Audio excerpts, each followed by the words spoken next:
the Director of National Intelligence and Great American Patriot, Tulsi Gabbard. Director Gabbard, great to see you. Thank you for taking the time. And let me say on behalf of the audience, thank you for digging and getting to the bottom of what stole so much of the first Trump presidency, the first Trump term, I should say, and for having the guts and the courage to dig deep. Declassifying that House report was so important. And so, Director Gabbard, can you just take a moment here and remind the audience of everything that you have now made public and that you have learned over the past last week? Because it's just been a whirlwind of news. So please take a moment just to take a step back and tell the audience what we have learned, please. Sure, Charlie. Thank you so much. And thanks for your coverage of this really important disclosure that has ramifications that are very far-reaching and that speak to the integrity of our democratic republic and nothing short of that. I'll try to be brief because we've released a lot of information over the last week, starting with last week, Friday, releasing a whistleblower's report, emails, communications, copies of a president's daily brief, one that was drafted but pulled hours before it was to be released and never published, as well as one that was actually published. We released yesterday, as you mentioned, the House Intelligence Committee Majority Staff Oversight Report that investigated a document that President Obama ordered the intelligence community to put together, the January 2017 Intelligence Community Assessment, that basically came to the conclusion that Putin, Russia, had tried to influence and impact the outcome of the election in favor of Donald Trump. The real headline here is that the months leading up to the 2016 election, remember this was Donald Trump running against Hillary Clinton, the intelligence community consistently assessed over and over again that Russia had neither the intent nor the capability to impact the outcome of the U.S. election.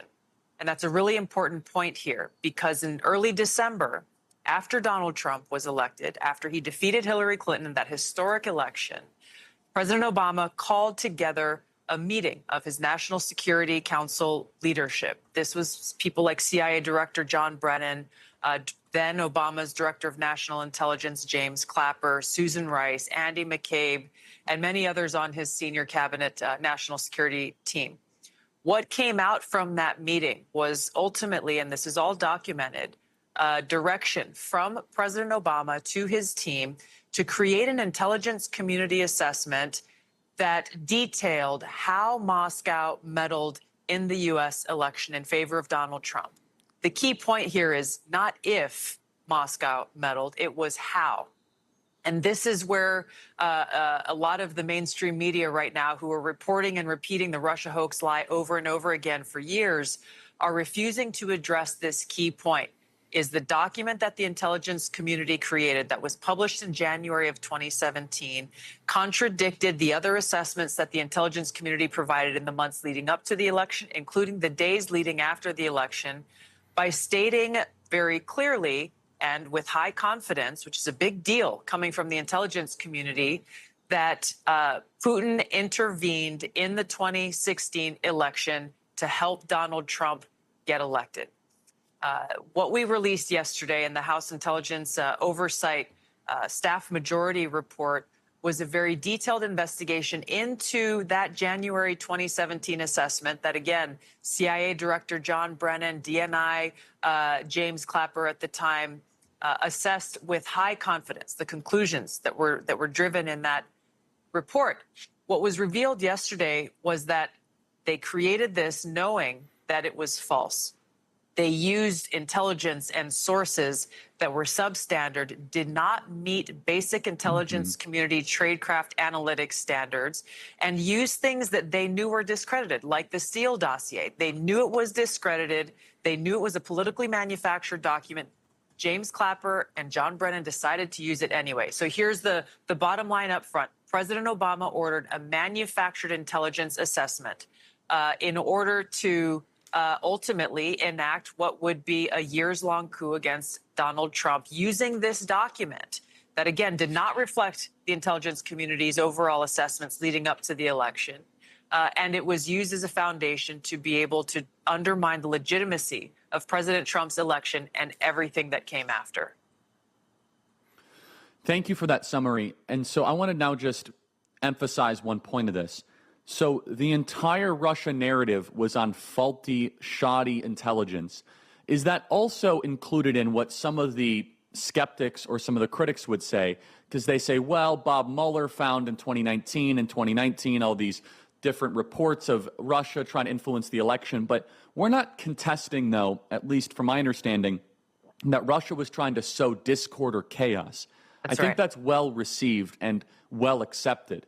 What is the contention here is that there is no evidence, in fact, there's evidence to the contrary, that Russia was doing any of it to help Donald Trump. And even beyond that, Brennan went on to say that Adam Schiff went on to say it, Brennan alluded to it, that Trump did it in collusion with the Russian government. Can you speak to this? Because in some ways the media is being very crafty. So, for example, the media would say, well, there's a 2017 intelligence community assessment supported by bipartisan Senate intelligence that says that Russia did interfere with the election. And some people would say that, well, there was a 2019 report that says Russia did interfere with the election. You're not debating that. You're not contending that. You're saying, but they were not interfering to help Trump. Can you please elaborate on that and push back on some of the criticism?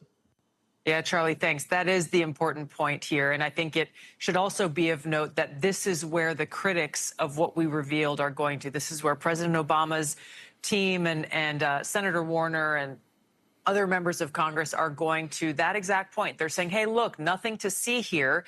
Everybody knows and agrees that Russia tried to meddle in the 2016 election. I don't disagree with that statement. Here's the point of distinction. Is that there is no credible intelligence that points to Russia or Putin meddling in the 2016 election in order to try to get Donald Trump elected, period. And I think one of the most significant pieces of evidence that was revealed in that report we released yesterday is the fact that Russia claimed to have very, very damaging information, high-level DNC emails relating specifically to Hillary Clinton's physical and mental health, and DNC leaders questioning whether or not, if elected, she would even be capable of carrying out the duties of the presidency. Russia had this. If they wanted to swing the election for Donald Trump, they would have released it in September, October of 2016 at a pivotal time to swing momentum into Donald Trump's direction and damage Hillary Clinton's campaign. They did not do that deliberately. They understood that Hillary Clinton would likely be the inevitable president of the United States. They didn't think Trump could win, like a lot of other people. And so they were withholding this damaging information about Hillary Clinton and planning to release it in the days or weeks leading up to her expected inauguration, in order to once again sow chaos within the United States, to draw into question the stability of our country and what kind of leadership would be in place. This cuts to the core of the problem with the January 2017 President Obama ordered manufactured intelligence document. They willfully omitted this intelligence that existed because it didn't support the false narrative they intentionally built once again, which is the intelligence community says with high confidence that Putin aspired to and helped get Donald Trump elected in 2016. And just on top of that, the information that Russia had on Hillary Clinton, she was on tranquilizers. Could you imagine that as an October surprise? Oh, by the way, the woman that couldn't get into her van on the 9/11 memorial. Remember that? There was that video that went viral. She's also on tranquilizers. She was asking the State Department for asking people for donations in return of her State Department policy, and Russia didn't use any of it. So Director Gabbard, I want to now talk about one thing that has gone very viral, and I think it would be very helpful for our audience to hear from you on this. And again, what happened here is so dishonest, underhanded, and we are cheering you on, and we have your back 100%. You've used this the phrase "a treasonous conspiracy." Those are fighting words. Those are big words, and I could tell you, the people in this audience, they know that and they agree with that. But can you make the case? Can you present the argument to the best ability you can with unclassified information and public information? What makes you believe that this reaches that sort of threshold? When we look at our democratic republic, Charlie, our system is built on the foundation of the American people casting their votes for who they want to be in office, to be our president and commander in chief. In this system, there is to be a peaceful transition of power. What we saw play out here was President Trump was elected by the American people in 2016, shocking most people in the United States, and apparently even Russia and Putin didn't think that he would win. Instead of accepting that this is the will of the people, what we saw is President Obama convening his national security team and concocting this contrived false narrative through the production of this intelligence community assessment in January 2017 with the specific intent of subverting the will of the American people and trying to delegitimize President Trump's election, and therefore everything that he had been charged to do by the American people over the next 4 years. So, yes, this is a treasonous conspiracy that subverts the will of the American people, because you look at the action. They manufactured a hoax. They manufactured these lies, published it as though it were true, propagated this through the media to the American people.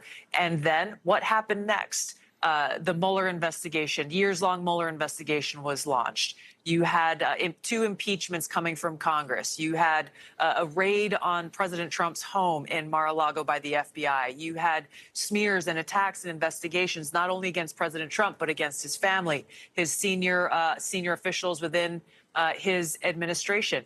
You even saw the geopolitical impacts of this, where a whole sanctions package was passed against Russia by President Obama, specifically Correct. because of the thing that they claimed Russia did, but they actually didn't do in this case. This was a lie that was concocted by President Obama and his senior national security officials. And this January 2017 intelligence community assessment is that foundation for everything that came after. And I just want to point out again, I was in the White House press briefing room yesterday, and reporters saying, well, do you believe this or do you believe that? This is not about Tulsi Gabbard's beliefs or opinions or even allegations. Read the intelligence, read the evidence, read the emails from DNI Clapper's executive assistant to leaders within the intelligence community that says, per the president's directive, and then going on and listing the taskings for this intelligence community assessment. I doubt many of those reporters have actually read the nearly 200 pages themselves, like you have, because anyone who is a little bit objective who would read that would draw the same view that you and I have, that the truth is very real and it's irrefutable. President Obama led this treasonous conspiracy with the help of a lot of folks in his national security cabinet and in the intelligence community.